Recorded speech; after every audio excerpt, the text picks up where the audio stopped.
Le mot était scotché sur le frigo avec un marqueur indélébile, comme s'il s'agissait d'une mauvaise blague. Débrouille-toi avec ce gâchis. Par gâchis, ils entendaient ma grand-mère.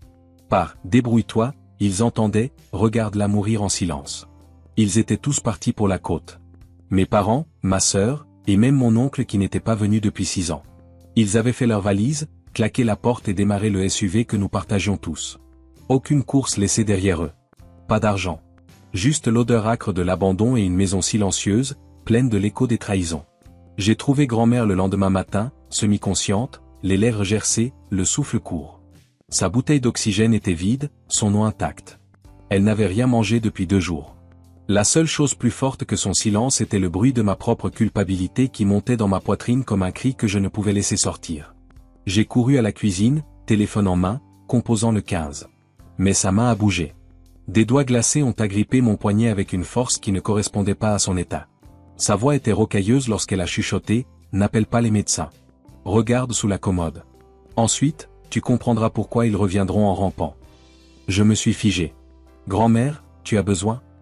Sa prise s'est resserrée. « Pas d'hôpital » a-t-elle râlé, plongeant son regard dans le mien. « Vas-y. » J'ai obéi. Je suis entré dans sa chambre, j'ai écarté le tapis usé et je me suis accroupi. Mon cœur martelait dans ma poitrine. J'ai passé la main sous la commode et mes doigts ont rencontré une boîte en métal scellé, glaciale. Je l'ai sortie lentement. À l'intérieur se trouvait quelque chose qui m'a coupé le souffle et m'a fait réaliser que ma famille avait commis la pire erreur de sa vie. Dans la boîte, il y avait une clé USB, une épaisse enveloppe et une petite bourse en velours fermée par une ficelle qui semblait plus vieille que moi. J'ai commencé par l'enveloppe. Des relevés bancaires. Pas seulement le compte personnel de grand-mère, mais un compte de fiducie. 2,8 millions d'euros cachés, avec mon nom dessus. J'ai cligné des yeux. Il y avait des titres de propriété, 2 maisons, un immeuble locatif à Lyon, des actions dans la compagnie d'énergie de son défunt mari. Elle avait joué la pauvre toute sa vie, portant le même manteau en laine depuis 1998. Quoi? Pourquoi cacher tout ça? J'étais à la moitié du dossier quand je me suis souvenu de la clé USB. Je l'ai branchée sur mon vieux portable et j'ai trouvé un seul fichier vidéo intitulé « Pour Ethan uniquement ». Ne leur fais pas confiance.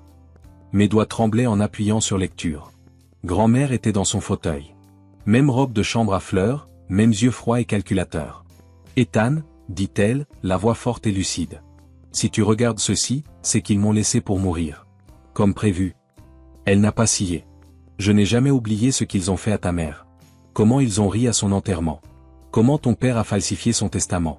Il se croit malin, mais je suis plus intelligente. Elle a brandi un dossier jaune. Et voici toute l'histoire. Les documents, les virements, la trahison. J'ai mis la vidéo en pause et j'ai ouvert la bourse en velours. À l'intérieur se trouvait une clé. Je ne savais pas ce qu'elle ouvrait, mais je commençais à y croire. Grand-mère ne voulait pas être sauvée. Elle voulait se venger, et elle venait de faire de moi son arme. Je n'ai pas dormi cette nuit-là. Je suis resté assis à la table de la cuisine avec les dossiers de grand-mère étalés comme une carte de guerre. Son écriture parcourait des dizaines de pages, chaque ligne étant un petit caillou menant plus profondément dans une conspiration familiale enterrée jusqu'à présent. Elle détaillait comment mon oncle, le frère aîné de ma mère, l'avait convaincu de lui transférer une procuration, prétendant que cela aiderait à gérer sa santé déclinante. C'était il y a 5 ans. Depuis, mon père, mon oncle et ma tante avaient secrètement vidé ses comptes, vendu l'une de ses propriétés sans son consentement et détourné les profits vers une société qu'ils possédaient ensemble. Une société enregistrée sous un autre nom pour ne pas éveiller les soupçons. Mais le coup de grâce, un document falsifié, où ma grand-mère aurait prétendument cédé le fonds fiduciaire à ma cousine Chloé, l'enfant prodige. La même cousine qui m'avait dit un jour de trouver un « vrai travail » quand je lui avais dit que j'étais freelance. Tout a commencé à prendre sens.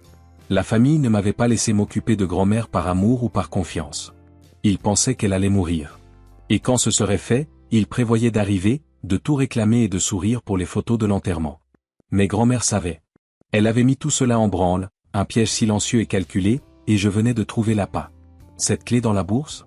Je l'ai tenue sous la lumière tamisée de la cuisine. Grand-mère avait gribouillé 2 mots sur l'étiquette qui y était attachée, abri à bateau, tiroir du bas. Je n'y étais pas allé depuis des années, mais je savais exactement de quel tiroir elle parlait, et s'il contenait ce que je pensais, la famille était sur le point d'imploser. L'abri à bateau grinçait comme s'il avait un secret à raconter. Je n'étais pas venu ici depuis mes 16 ans, quand grand-père m'avait appris à pêcher depuis le ponton et m'avait dit « Ne fais jamais confiance à un homme qui sourit quand il ment ». J'ai ouvert la porte lentement. Des particules de poussière dansaient dans les rayons du soleil de fin de matinée et l'air sentait le vieux cèdre et l'eau du lac. Tiroir du bas. Je me suis dirigé vers la commode en bois dans le coin. Un tiroir était taché plus sombrement que les autres. Celui que grand-mère avait toujours interdit aux enfants d'ouvrir. Ce tiroir mort, disait-elle. J'imagine que c'était sa façon de dire « pas encore ». La clé a glissé parfaitement. Clic. À l'intérieur se trouvait un épais registre relié en cuir, écrit à la main avec des onglets, des noms. J'ai ouvert la première page et j'ai failli le laisser tomber.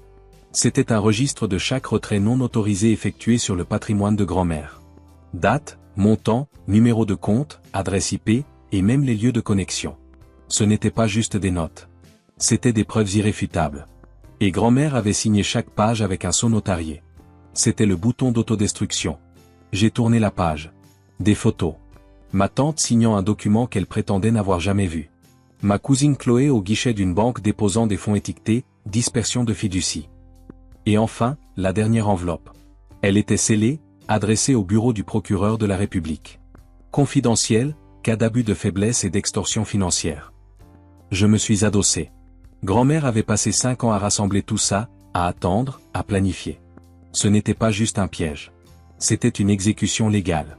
Et je tenais la lame. Je suis retourné à la maison avec l'enveloppe scellée pressée contre ma poitrine comme si elle était en verre. Grand-mère était toujours au lit, sa respiration superficielle, mais plus stable qu'avant. J'ai posé un verre d'eau sur la table de nuit et j'ai chuchoté, je sais tout maintenant. Ses paupières ont papillonné, non pas de peur, ni même de douleur, mais de paix. Elle a serré ma main à nouveau et a chuchoté, c'est l'heure. Au moment où je sortais de sa chambre, j'ai entendu la porte d'entrée s'ouvrir. Waouh, tu es vraiment resté, a lancé la voix de Chloé. Je ne pensais pas que tu avais les épaules pour faire garde-malade. Derrière elle, oncle André est entré avec un sac de sport rempli de nourriture et une enceinte Bluetooth.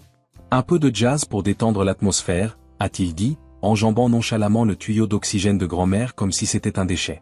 Ils se déplaçaient comme s'ils étaient chez eux, ouvrant les placards, vérifiant les tiroirs, prenant des collations. André a même monté le volume de l'enceinte si fort que la fenêtre a tremblé. C'est là que j'ai craqué. J'ai marché jusqu'au milieu du salon, sorti mon téléphone et je l'ai connecté à la Smart TV. Chloé a levé les yeux au ciel jusqu'à ce que la première image apparaisse. Une déclaration notariée, son nom, sa signature, son vol. Puis sont arrivés les relevés bancaires, les captures d'écran, les virements. Leurs visages se sont vidés de leur sang alors que la télé devenait un tribunal. Je n'ai pas dit un mot. Je suis resté là et j'ai laissé la vérité hurler plus fort que leur musique. Et puis est venu le coup de grâce. Je leur ai montré l'enveloppe étiquetée, datée, prête pour le tribunal. Tu n'oserais pas, a sifflé Chloé, s'avançant comme si elle pouvait m'arracher l'enveloppe des mains. Je n'ai pas bougé. Derrière elle, oncle André a paniqué pour mettre l'enceinte en pause. Soudain, il n'était plus que nerf. C'est du chantage, a-t-il marmonné. Non, ai-je dit calmement. Ce sont des preuves.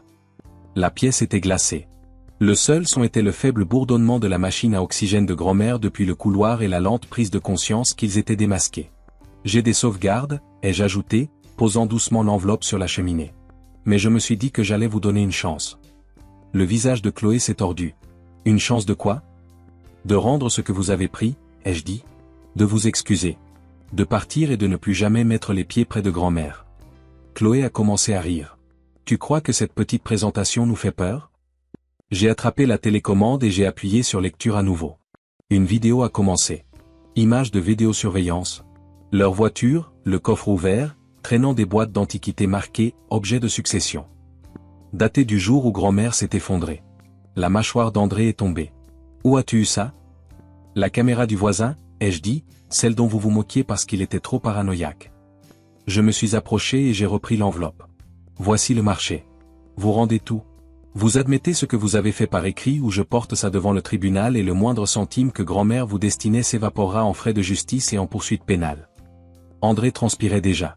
Le silence de Chloé était le bruit le plus fort dans la pièce. J'ai éteint la télé. L'écran est devenu noir. Leur visage aussi. Le lendemain matin, la panique avait commencé.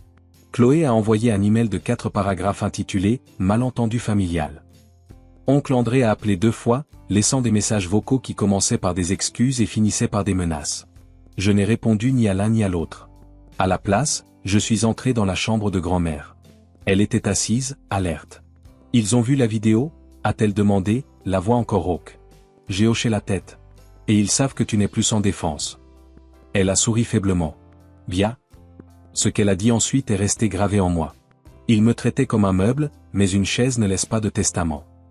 Cet après-midi-là, je suis allé à l'étude du notaire avec les copies des preuves, les certificats médicaux de grand-mère et son testament nouvellement mis à jour, signé la semaine dernière en pleine possession de ses moyens, devant 2 médecins et son avocat. Les documents stipulaient clairement le déshéritage immédiat de Chloé et d'André. Des ordonnances de protection seraient déposées si l'un d'eux tentait un contact. 100% du contrôle des soins de grand-mère, de son patrimoine et de la procuration m'était transféré, juridiquement inattaquable. Quand je suis rentré à la maison, Chloé avait posté une story Instagram cryptique. Certaines personnes trahissent leur propre sang pour l'argent. Le karma arrive. J'ai enregistré l'écran, je l'ai transféré à notre avocat. Nous ne jouions plus en défense. Nous nous fortifions. Noah, mon cousin, m'a envoyé un SMS ce soir-là. Juste une ligne. Je suis désolé. Je ne savais pas ce qu'il faisait. J'ai répondu, maintenant tu sais. Choisis qui tu veux être. Il n'a jamais répondu. Mais je n'avais pas besoin de lui, car demain l'avocat enverrait la lettre finale. La lettre a été envoyée à 9h01. À 10h17, Chloé frappait à la porte d'entrée comme si on lui devait quelque chose. Je n'ai pas répondu. La lettre n'était pas juste une formalité légale. C'était la coupure finale. Elle notifiait à Chloé et à oncle André qu'ils étaient officiellement retirés de tous les bénéfices de la succession, qu'il leur était interdit de contacter grand-mère et qu'ils faisaient l'objet d'une enquête pour abus de faiblesse et coercition financière. La maison, interdite d'accès. Les comptes, bloqués. L'héritage, disparu. Tout avait disparu. Ils traitaient grand-mère de fardeau. De poids mort. Maintenant, ils comprenaient qui détenait le vrai pouvoir. Grand-mère, fragile mais féroce, se tenait à côté de moi à la fenêtre du salon, regardant la voiture de Chloé faire marche arrière sur le gravier comme une furie.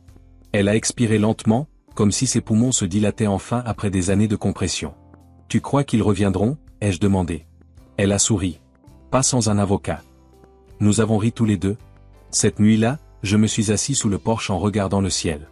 Tout était enfin calme. Pas de commentaires hypocrites, pas d'attentes culpabilisantes, pas de dîner de Noël empoisonné. Juste moi, ma grand-mère et un avenir enfin libéré des gens qui confondaient l'amour avec la propriété. J'ai pris mon téléphone, ouvert un document vierge. Titre, le dernier cadeau que j'ai fait à ma famille est celui qu'ils n'ont jamais vu venir. Il était temps de tout écrire, car les histoires comme celle-ci ne commencent pas par une trahison. Elles commencent par le silence, mais elles finissent par le feu. Les liens du passé.